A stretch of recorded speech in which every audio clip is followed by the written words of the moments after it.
Olá, começa agora mais uma edição do Jornal da Câmara. Os vereadores da capital têm até a próxima quarta-feira, dia 24 de junho, para votar o Plano Municipal de Educação. O documento foi encaminhado pelo Executivo e tramita no Legislativo desde o início do mês. Nós vamos conversar agora com o Ramiro Tarragó, que é diretor financeiro da Secretaria Municipal de Educação e vai nos explicar os detalhes do Plano Municipal de Educação. Ramiro, obrigado pela tua presença no Jornal da Câmara de hoje. Eu que agradeço. Certo. Ramiro, vamos começar explicando para a população o que consiste, esse plano. Ele é uma exigência do Plano Nacional de Educação e que os municípios precisam cumprir, que ele esteja aprovado para que os municípios possam receber as verbas federais. Perfeito. Ele é na verdade, o Plano Municipal ele se integra dentro do contexto do Plano Nacional de Educação, né? E uma das exigências do Plano Nacional é que os municípios e estados façam os seus respectivos planos para que possam também ter condições de cumprir as próprias metas do Plano Nacional. Então, o Plano Municipal ele entra dentro desse contexto buscando as especificidades do município, e que essas especificidades consigam contemplar aquelas metas do Plano Nacional. Então, dentro desse contexto, o município conseguiu agora enviar ao Legislativo essa nossa proposta, que foi construída basicamente por todas as esferas da sociedade que estão dentro da educação. E a gente tem um congresso que foi realizado dentro do ano passado ainda, para que fossem vistas todas as metas e todas as necessidades do município dentro desse contexto do plano. Diversas instituições e entidades participaram da construção do plano municipal. Ele é uma construção coletiva entre todas essas instituições, então o Executivo pretendeu entregar para o Legislativo uma construção da cidade, um plano que busca melhorar a qualidade da educação da cidade como um todo, em suas diversas redes. E o que está especificado no plano? São diversas políticas que buscam, e metas, na verdade, que buscam contemplar as áreas educacionais. Por exemplo, melhoria do ensino integral, da educação integral. A primeira meta diz respeito à educação infantil e à política de inclusão de alunos na educação infantil. Então, a gente pretende estar universalizando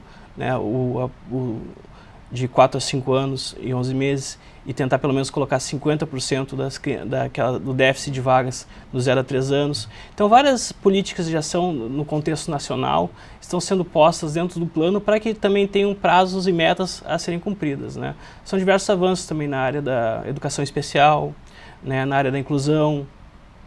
Então, o plano ele contempla basicamente todas as áreas e necessidades da educação para os próximos 10 anos. É isso que eu ia lhe perguntar agora, tem essa questão do que o que for acertado agora vai perdurar por 10 anos, né? Exatamente, a ideia do plano é que ele consiga, através dessas metas e suas diretrizes, qualificar a educação no prazo de 10 anos e dar um salto educacional no município de Porto Alegre dentro do contexto nacional. Certo, eu lhe pergunto agora então a respeito da mensagem retificadora que foi enviada depois, Foi feito o plano de uma forma coletiva e aí depois foi apresentada uma mensagem retificadora. O que traz essa mensagem de diferente do plano? Bom, essa mensagem foi feita pelo Executivo para que a gente conseguisse incorporar ao plano municipal aquelas questões do plano nacional e também da cidade como um todo, Porque no momento do Congresso também, algumas especificidades das metas e das estratégias acabaram incorporando desejos específicos de de redes de ensino. Então, e não contemplavam a cidade como um todo. E o plano municipal, ele é exatamente para todo o município, todas as redes que nele estão incluídas. Então, e também especificidades do próprio plano nacional. Então, a ideia do Executivo ao mandar essa mensagem retificativa foi que a gente conseguisse adequar o plano municipal a isso. Ou seja, por exemplo, existiam estratégias que envolviam, por exemplo, concurso público para contratação de profissionais. Obviamente que na rede privada fica complicado tu fazer uma exigência de concurso público para que eles contratem esses profissionais. Então, essa estratégia teve que ser alterada para que ela conseguisse entrar num contexto de cidade, e não apenas de da rede pública específica. Obviamente, garantindo que na rede pública haverá sempre o concurso, Então, algumas retificações foram nesse sentido, para que a gente conseguisse adequar o plano municipal à lógica da cidade, e também que ele fosse adequado ao plano nacional, né? Então, alguns termos, algumas estratégias do plano municipal que a gente considerou que não vinham de acordo com o plano nacional também foram alteradas para que conseguisse incorporar o plano nacional, né? Que o objetivo do plano municipal é exatamente cumprir também o plano nacional no âmbito municipal. Sim, o plano, o senhor falou agora da questão de escola privada e escola pública, né? O plano é para todas as escolas, não importando sendo pública ou privada. Exatamente, o plano é para a cidade de Porto Alegre. Então, dentro desse sistema tu tem as redes federais, inclusive com faculdades, né? A rede municipal, a rede estadual e a rede privada. Né? Então, o plano, as suas estratégias e metas, tem que contemplar todas essas redes, né? Inclusive em âmbitos que, por exemplo, o município nem tem obrigação condicional, como o ensino médio e a educação superior. Certo, e depois que for aprovado e que passar aqui na Câmara, tem o prazo até o dia 26 para ser promulgado, que é o limite do que o governo federal pede? Isso, porque o limite é exatamente 1 ano após a aprovação do plano nacional, né? Então, que se dá nesse dia 26. Então, a ideia que a gente tem é que, aprovando esse plano pelo Executivo no dia 26, após a aprovação legislativa, né, a gente consiga, então, ter a garantia da execução do plano municipal e também a garantia dos recursos, né, através das transferências voluntárias do governo federal, que também estão sendo basicamente trancados caso não haja essa aprovação, né? Estando aprovado, estando tudo certo, como é que é daí o período de implantação? Ele vai levar algum tempo? Daí a implantação é ao longo desses 10 anos, algumas ações já estão sendo tomadas, né? Na verdade, esse é um plano que ele busca dar legitimidade até ações que já estão ocorrendo, né? Então, por exemplo, a gente já vem, como no município, ampliando as vagas na educação infantil, buscando a integralidade, né? A inclusão. Então, na verdade, ele dá metas e prazos àquelas ações que já vêm sendo tomadas até pelo próprio município, né? E no prazo desses 10 anos que transcorre o plano municipal, né? Então, basicamente, esse é o prazo que a gente tem. Algumas metas a gente pretende cumprir antes, como tem a meta da educação infantil, que é 2016, né? Então, cada uma das estratégias tem as suas datas, né? E a gente vai cumprindo elas ao longo desses 10 anos. É importante deixar claro que é um plano de Estado, mais do que um plano de governo, né? Porque vai passar por diferentes governos. Exatamente. O Executivo teve a preocupação, né, de aprovar um plano em que ele tivesse condições de ser cumprido, até porque a gestão se encerra, né, mas a política de Estado permanece, né? Então, a ideia é que a gente consiga ter uma política de Estado que melhore a educação de Porto Alegre como um todo, né, ao longo desses 10 anos. Bom, vamos então falar um pouco sobre polêmicas, né? No final da semana passada houve uma carta que a Igreja Católica enviou para os vereadores para informar sobre algumas questões que discordava. Como que o Executivo recebe isso? Eram ressalvas a respeito de identidade de gênero e questões mais pontuais. Como que o Executivo enxerga essa reação da Igreja, né? E como que fica daqui para frente? Não, o município, ao mandar o plano para a Câmara, ele buscou cumprir aquilo que foi acordado no Congresso, né? Que foi buscou todas as áreas, né? E teve representação de todas as áreas e que legitimaram o processo, né? Então, as metas e as estratégias que estão inseridas no plano, elas contemplam as diversas órgãos e áreas que foram chamadas a fazer parte do plano. Então, o município, trazendo para a Câmara, ele trouxe, na verdade, os desejos e anseios da sociedade porto-alegrense com relação ao plano municipal de educação.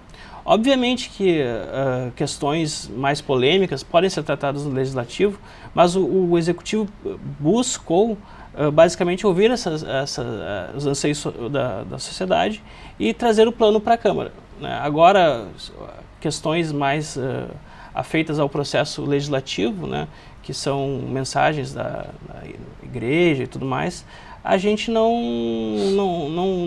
tem como trazer algum juízo de valor sobre isso, porque o que a gente buscou basicamente fazer foi trazer a mensagem da sociedade, né, que estava representada no Congresso para o plano municipal. Então, agora também faz parte do Legislativo ter também essa conversa com a sociedade e fazer as emendas ou o que achar necessário, né, de acordo com as votações. Era essa pergunta que eu ia lhe fazer a respeito das emendas. É possível acrescentar emendas ao projeto até o final da tramitação dele. Perfeito. Agora vem a Câmara tem o seu dever legislativo, né, que é exatamente analisar o plano e buscar alterações nele, né, que achar condizente, de acordo com os seus vereadores, que o Executivo vai, obviamente, acatar, né, de acordo com essas alterações, em elas não ferindo, né, os dois princípios fundamentais, que foi o que o município defende, que é o da municipalidade, ou seja, um plano para todo o município, e que ele esteja adequado ao Plano Nacional de Educação. Então, esses são os dois pontos que o município defende, que ele esteja de acordo para toda a municipalidade e que ele esteja também de acordo com o Plano Nacional de Educação. Certo, Ramiro. Obrigado pela tua participação no Jornal da Câmara de hoje. Que é isso, eu que agradeço. Muito obrigado. Certo. A equipe do Jornal da Câmara também foi conversar com os vereadores da capital para saber a opinião deles a respeito do Plano Municipal de Educação. Acompanhe. As críticas são em cima da mensagem retificativa que o governo fez. Eu conversei muito com a secretária Cleci, ela esteve aqui na base do governo conversando com os vereadores e explicou algumas mudanças. Eu vou te dar um dos exemplos. Por exemplo, nós temos hoje uma rede conveniada, que é uma rede grande conveniada e que faz um excelente trabalho na cidade. Pelo plano original que veio para cá, teríamos que encerrar com todos os convênios com entidades não governamentais que prestam excelente serviço. Como é que ficaria? Nós conseguiríamos ter espaço para contratar tudo concursado e a lei de responsabilidade fiscal que já está quase no limite. Este é um dos pontos, como tantos outros. Por exemplo, as escolas da iniciativa privada, pelo plano inicial, sem a mensagem retificativa, todos os colégios particulares teriam que contratar através de concurso público. Como isso seria feito? Nessa mensagem retificativa, tem recuos importantes em questões que a rede municipal já avançou. A rede municipal é Porto Alegre, porque o plano é para todas as escolas de Porto Alegre. Então, mexe, por exemplo, na idade de atendimento dos alunos da educação especial, que o nosso plano, o que nós discutimos, vai do zero. Por que zero? Porque nós atendemos os bebês, nós fazemos estimulação de precoce de bebês que saem do hospital com um diagnóstico de deficiência. A SMED mandou uma mensagem tirando o 0 até os 4 anos, que atenderíamos a educação especial a partir dos 4 anos só. E lá no final, só até os 17 anos. E nós em Porto Alegre atendemos a nossa rede municipal até os 21. E é algo importantíssimo para as famílias e para os jovens adultos que são atendidos nas escolas especiais. A mensagem retificativa chegou na terça-feira, às 17h30, se não me engano, para que nós pudéssemos apreciar essa mensagem, comparar as modificações sugeridas com o Plano Municipal de Educação para fazer uma análise na reunião de comissões conjuntas, na quarta-feira. Nós tivemos menos de 24 horas para analisar as mudanças propostas pela Prefeitura. O tempo foi ínfimo, não deu para fazer essa análise. O respeito ao processo democrático de construção do plano falhou. A Prefeitura não propôs mais de 50 modificações ao texto e na maioria das modificações era supressão de texto. Ou seja, vários itens que garantiam direitos, garantiam qualificação da mão de obra das escolas foram suprimidos. É muito complicado, né? O plano ele vale por 10 anos. Que nós tenhamos de forma tão rápida e tão sem discussão, sem debate, né, algo decidido às pressas. Como são 50 itens, as razões são diversas, muitas das quais já foram inclusive explicitadas e compreendidas pela própria oposição, que se trata de matéria que teriam decisões que contrariam a legislação federal e nessa medida não pode prosperar. Outras são pequenos acertos, muitos dos quais vernaculares, gramaticais, também já consertados. Hoje, a mensagem retificativa nos seus 50 itens já tem cerca de 30 resolvidos. Tá? E muito provavelmente no dia de amanhã terá outros 10 ou 15, o que praticamente tornará consensual a decisão sobre esse assunto. Então, eu avalio dessa forma. Razões múltiplas justificaram a mensagem retificativa, algumas das coisas até de cunho orçamentário que precisam ser entendidas. O Jornal da Câmara de hoje segue falando sobre educação. Há algumas semanas, o Observatório da cidade de Porto Alegre apresentou indicadores a respeito da distorção idade-série em Porto Alegre. O índice diz respeito ao número de alunos que estão com a idade considerada acima da ideal para as séries que estão cursando. Nossa equipe foi até a sede do Observapoa para trazer os detalhes deste estudo. Acompanhe.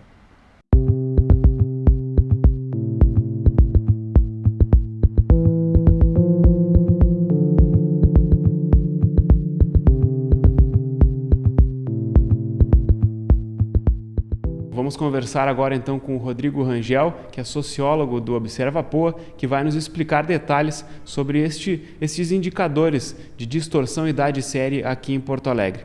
Bom, Rodrigo, primeiro é bom a gente conversar sobre desde quando que vocês fazem esse estudo sobre a distorção da idade-série aqui em Porto Alegre. Muito obrigado pelo convite. O Observapoa, ele iniciou suas atividades em 2006 aqui em Porto Alegre. É um dos únicos observatórios do Brasil em que o mantenedor é o poder público municipal. Esse indicador é um indicador clássico. No nosso site, observapoa.com.br, é possível ter acesso à série histórica desde o ano de 2007 ao 2014. Então, já é um indicador clássico, já há algum tempo disponibilizado pelo Observapoa. São, de fato, dois indicadores, né? A distorção idade-série no ensino fundamental e no ensino médio. Certo. Só para explicar para a população, então, essa distorção idade-série é quando o aluno está acima da idade normal para aquela série que está estudando. Assim, às vezes está com 14 anos numa série que não é adequada, é isso, né? Exatamente. Como a legislação regulamenta a educação no Brasil, ela determina as idades ideais para o aluno estar cursando determinada série. No caso desse indicador, ele representa exatamente aquela parcela que está acima da idade recomendada pelo Ministério da Educação. Certo. Vamos falar dos resultados, então. É que esse ano de 2014 mostrou que Porto Alegre reduziu em relação a 2013 esse índice, mas ainda está acima da média do Brasil. Eu queria que tu explicasse, então, esses resultados que vocês obtiveram. Os dados são oriundos do censo escolar, produzido pelo Instituto Nacional de Pesquisas Educacionais, o INEP, ligado ao Ministério da Educação. Ele anualmente, então, divulga esses dados. E Porto Alegre ainda está com seus indicadores acima da média nacional, os valores de distorção idade-série, tanto no fundamental como em que pese, e uma boa notícia, é que nos últimos 3 anos tem diminuído esse valor aqui em Porto Alegre. Isso é uma boa notícia, né? Em que pese não seja ainda no ritmo que possibilite estar abaixo da média nacional, mas está melhorando nos últimos 3 anos. No ensino médio, 32% dos alunos são acima da idade adequada para essa série, né? E no ensino fundamental, 27% desses alunos. Como que eles estão em relação a outras capitais? Porque o estudo do Inovapoa também mostrou em relação às outras capitais, né? Exato. No Observapoa, a ferramenta que apresenta esse indicador, ele possibilita alguns níveis de visualização da informação. Uma é a cidade como um todo, em que apresenta a Porto Alegre com uma taxa para o ensino fundamental em torno de 27% e no ensino médio de 32%. Isso para Porto Alegre. Nessa mesma ferramenta que nós disponibilizamos, que nós chamamos de Porto Alegre Análise, é possível ver outros níveis de informação. Um deles tu pode visualizar a informação por regiões de orçamento participativo, para as 17 regiões de orçamento participativo. Em outro nível, um comparativo entre capitais brasileiras. Nesse caso, no fundamental, Porto Alegre ocupa a 23ª posição entre capitais. Ou seja, não está bem posicionado, tá? Entre todas as capitais, ocupa a 23ª. E no ensino médio, a 18ª posição. Isso, o que nós queremos com esses indicadores e com a forma como nós disponibilizamos? Uma da publicidade, fazer com que as pessoas conheçam essa informação, conheçam esse indicador e possibilitar alguns parâmetros. Um deles é comparar esse valor com outras cidades, no caso, capitais. O senhor falou da questão das regiões do orçamento participativo, né? Tem uma ideia de em qual região tem mais esse problema e qual região tem menos? No nosso site, nós atualizamos até 2014 para a cidade e para as capitais. Para o ano de 2014, nós ainda estamos tabulando os dados. Então, para o ano de 2014, eu não tenho essa resposta para lhe dar. Certo. O objetivo desses indicadores, desses estudos, é para informar a população, né? E também os gestores para saber como agir para resolver esses problemas, é isso?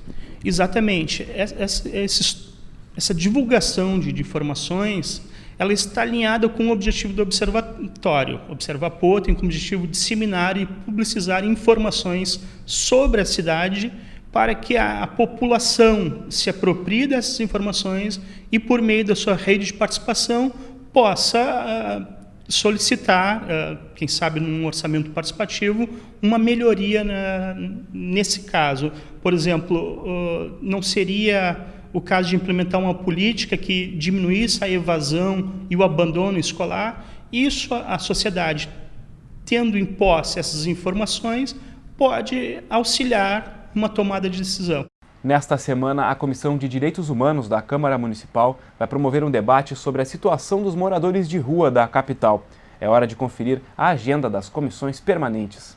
A Comissão de Habitação vai se reunir com o Fórum das Ocupações nesta terça-feira a partir das 9h30 da manhã no plenário Ana Terra. Uma outra pauta da ACUTAB na parte da tarde, a partir das 2 horas, diz respeito a denúncias em relação a exames, cursos de formação para taxistas na capital. Aqui comigo o presidente da Comissão de Habitação, o vereador Engenheiro Comaceto. Vereador, 2 pautas então na ACUTAB, começando pelo Fórum das Ocupações. Sim. O Fórum das Ocupações são 40 ocupações na cidade de Porto Alegre que estão com a ação de reintegração de posse e que nós precisamos enfrentar isso de uma maneira propositiva. Junto com o judiciário está sendo constituído um comitê judiciário para tratar os conflitos e toda uma política que nós estamos reivindicando de regularização fundiária na cidade. Já a Comissão de Saúde e Meio Ambiente vai tratar sobre a situação dos idosos aqui em Porto Alegre. O encontro começa às 10 da manhã, na sala 301 aqui do Legislativo. Ao meu lado, o vereador Marcelo Sgarbossa, presidente da COSMAN, para nos falar então, vereador, qual que é o foco, o que vocês vão tratar nesse encontro amanhã? Ele não tem um foco específico. Na verdade, quando a gente trata da questão do idoso em Porto Alegre, assim que ficou o título do encontro, tem a ver com uma série de questões, desde a mobilidade, desde a preparação, desde a educação, né? Então, foi uma demanda de representantes de entidades ligadas à pessoa idosa, terceira idade. Esperamos, levantar as principais questões, uma espécie de um diagnóstico assim, do que a Comissão de Saúde e Meio Ambiente pode atuar. A Comissão de Direitos Humanos realiza nesta terça-feira um seminário para tratar sobre a situação dos moradores de rua. O evento acontece a partir das 2 da tarde no plenário Ana Terra. Aqui comigo a presidente da CDCOM, a vereadora Fernanda Melchiona. Vereadora, esse é um tema importante, especialmente agora com a chegada do inverno, né? Exatamente. É um tema especialmente importante para a comissão. Faz mais de 2 anos que nós estamos dando visibilidade para essa luta fundamental, que são cerca de 3.000 pessoas que estão em situação de rua na cidade de Porto Alegre. Nós vemos um sucateamento dos equipamentos públicos, nós vemos a ausência da transversalidade de políticas que permitam atacar essa questão lá na raiz. Então, nós precisamos, no nosso seminário, cobrar o governo daquelas pautas que a comissão vem apontando junto com o Movimento Nacional da População em Situação de Rua há mais de 2 anos, que não só não foram resolvidas, como foram agravadas. Na manhã desta segunda-feira, o vereador Paulo Brum, do PTB, assumiu como presidente da Câmara Municipal. Ele substitui o vereador Mauro Pinheiro, do PT, em licença para a viagem. A cerimônia de posse ocorreu no Salão Nobre de Lamar Machado. Paulo Brum fica na presidência do Legislativo Municipal até a próxima quinta-feira, dia 25. Esse é o papel do vice-presidente, né? Sempre que na vagância, do presidente, assumir e dar continuidade aos trabalhos que vêm sendo desenvolvidos aqui no Legislativo. Para mim é muito importante, para o nosso partido, o PTB, visto que já existe uma definição, um acordo de que o próximo ano a presidência será do PTB. O parlamentar lembrou ainda que a passagem pela presidência ocorre na semana em que deve ser votado o Plano Municipal de Educação. Paulo Brum substitui o vereador Mauro Pinheiro, do PT. O parlamentar integra a comitiva que está em Barcelona para conhecer projetos de inovação. O Jornal da Câmara de hoje fica por aqui. Obrigado pela sua companhia. A gente se encontra na próxima edição. Até lá!